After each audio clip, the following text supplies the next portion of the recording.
Threatening calls గురించి వచ్చేసరికి yes, చాలా కాల్స్ వస్తున్నాయి, చాలా బెదిరిస్తున్నారు. ఒక ఒక రకమైన భయంగానే ఉంది నాకు కూడా. కానీ ఏంటంటే ఒకటే చెప్పాలండి, నేను మీకు ఒకటి నచ్చుతుంది, నాకు ఒకటి నచ్చుతుంది, అలా అని చెప్పి మీకు నచ్చింది నాకు నచ్చిందని చెప్పి మీరు బతకడానికి వీల్లేదు అంటే ఇది చాలా అన్యాయం అన్న, చాలా అన్యాయం. సో ప్లీజ్ దయచేసి ఏది కూడా వ్యక్తిగతంగా తీసుకోవద్దు. నేను వ్యక్తిగతంగా ఎవరిపైన విమర్శలు చేయలేదు, చెయ్యను కూడా. ఎప్పటికీ నాకు చాలా గౌరవం ఎవరన్నా కూడా. వ్యక్తిగత విమర్శలు ఏవి నేను ఎప్పుడు చేయలేదు, చేయని మళ్ళీ చెప్తున్నాను. సో దయచేసి మీరు కూడా ఏది పర్సనల్ గా తీసుకోవద్దు. ఎస్, ఒక పార్టీని గెలిపించేటువంటి ప్రయత్నంలో నేను ఎంత చేయాలో అంతా చేశాను, ఉన్నదే చెప్పాను, లేనిది ఎక్కడా మాట్లాడలేదు. దయచేసి దాన్ని అర్థం చేసుకుంటారని కోరుకుంటున్నాను. ఏమే జంబలకడి శ్యామల, ఎన్ని కబుర్లు చెప్పావు నువ్వు. తెలుగుదేశం పార్టీ, జనసేన పార్టీని ఉద్దేశించి ముసలి తోడేలు కుంటనక్క కబుర్లు చెప్పావు, కథలు చెప్పావు కదా. ఆ కథలు ఇప్పుడు ఏమైపోయినాయి? ఇప్పుడు నేను భయపడుతున్నాను, నాకు భయం వేస్తుందని ఎందుకు మాట్లాడుతున్నావు? అనాల్సిన మాటలు అన్నప్పుడు జ్ఞానం లేదా? ఎందుకని నువ్వు నోరు జారి మాట్లాడావు అప్పటు? పైగా వంగా గీత గారు గెలుస్తారు పిఠాపురంలో, కాకపోతే మెజార్టీ పెంచడం కోసం వచ్చానని మాట్లాడావు. నువ్వు మెజార్టీ పెంచుతావా? పెంచావా మెజార్టీ? తుక్కుగా ఓడిపోయింది మీ వంగా గీత.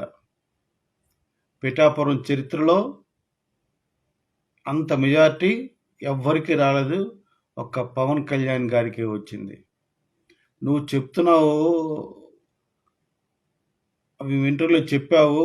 అప్పుడు నేను పవన్ కళ్యాణ్ గారు, నాకు తెలిసి పవన్ కళ్యాణ్ గారు ఎవరికి సహాయం చేస్తే నాకు తెలియదు అన్నావు. ఎంత దారుణం! నువ్వు తెలియపోతే తెలియనట్టు ఉండాలి. ప్రపంచంలో అందరికీ తెలిసింది కానీ నీకు తెలియదంటే ఏమనాలి? ఆంధ్రప్రదేశ్లో కౌలు రైతులు 3,000 మంది చనిపోయారు జగన్మోహన్ రెడ్డి అంటే, వాళ్ళు కౌలు రైతులు కాదని మాట్లాడాడు దుర్మార్గుడు అసెంబ్లీలో కూడా. సహాయం చేయమని చెప్తే ముఖ్యమంత్రిగా జగన్మోహన్ రెడ్డి పట్టించుకోకుండా వాళ్ళు కౌలు రైతులే కాదు, వాళ్ళు రైతులే కాదని మాట్లాడిన నిష్ఠ దరిద్రుడు మీ జగన్మోహన్ రెడ్డి. అప్పుడు పవన్ కళ్యాణ్ గారు తన కష్టార్జితం తీసి 3,000 కుటుంబ సభ్యులకు, కుటుంబాలకు ₹1,00,000 చొప్పున కౌలు రైతులకు ప్రతి కుటుంబానికి ఇచ్చాడు.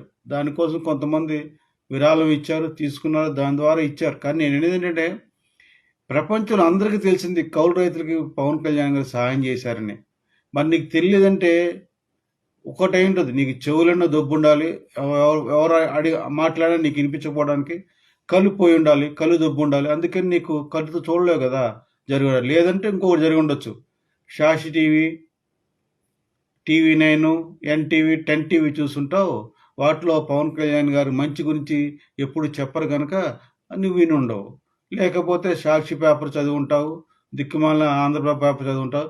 వీళ్ళు కూడా రాసి ఉండరు. ఎందుకంటే నీతి గల వాళ్ళకే నీతి గల విషయాలు తెలుస్తాయి. నువ్వు నీతి తప్పిన దానివి కనుక ఈ యొక్క తప్పుడు మాటలు మాట్లాడావు. ఇప్పుడు భయపడతావు. ఎందుకు భయపడతానంటావేంటి? ఎందుకు భయపడాలి? నువ్వు నీతిగా నిజాయితీగా జనసేన పార్టీని మాట్లాడంటే నీకు ఈ బాధ ఉండేది కాదుగా. నువ్వేమో అడ్డగోలుగా మాట్లాడేసి జగన్మోహన్ రెడ్డి మళ్ళీ గెలిచేస్తాడని, సింహం అని, తొక్క తోలని తెగ మాట్లాడావు కదా, గెలిచేస్తాడు, ఇవన్నీ నథింగ్ కథలు చెప్పావు. ఇప్పుడేమైంది? సంకనాకిపోయాడు. నీలాంటి అదవుల వలన జగన్మోహన్ రెడ్డి పాతాళానికి ఆంధ్రప్రదేశ్ ప్రజలు తొక్కేశారు. తెలుసుకో శ్యామల, ఎప్పటికైనా ఒళ్ళు దగ్గర పెట్టుకుని నీతిగా ధర్మంగా మాట్లాడు, క్యాంపెయిన్ చేసుకోవచ్చు. చెప్పు జగన్మోహన్ రెడ్డి ఏమేం చేశాడు చెప్పుకో, అంతవరకే. పవన్ కళ్యాణ్ గురించి, చంద్రబాబు నాయుడు గారి గురించి మాట్లాడు మాకు ఎప్పుడు దున్నపోతులాగా. ఒళ్ళు దగ్గర పెట్టుకుని ఉంటామని ఇక ముందు ఎప్పుడైనా ప్రచారానికి వస్తే ఒళ్ళు దగ్గర మాట హెచ్చరిస్తూ సెలవు తీసుకున్నాను.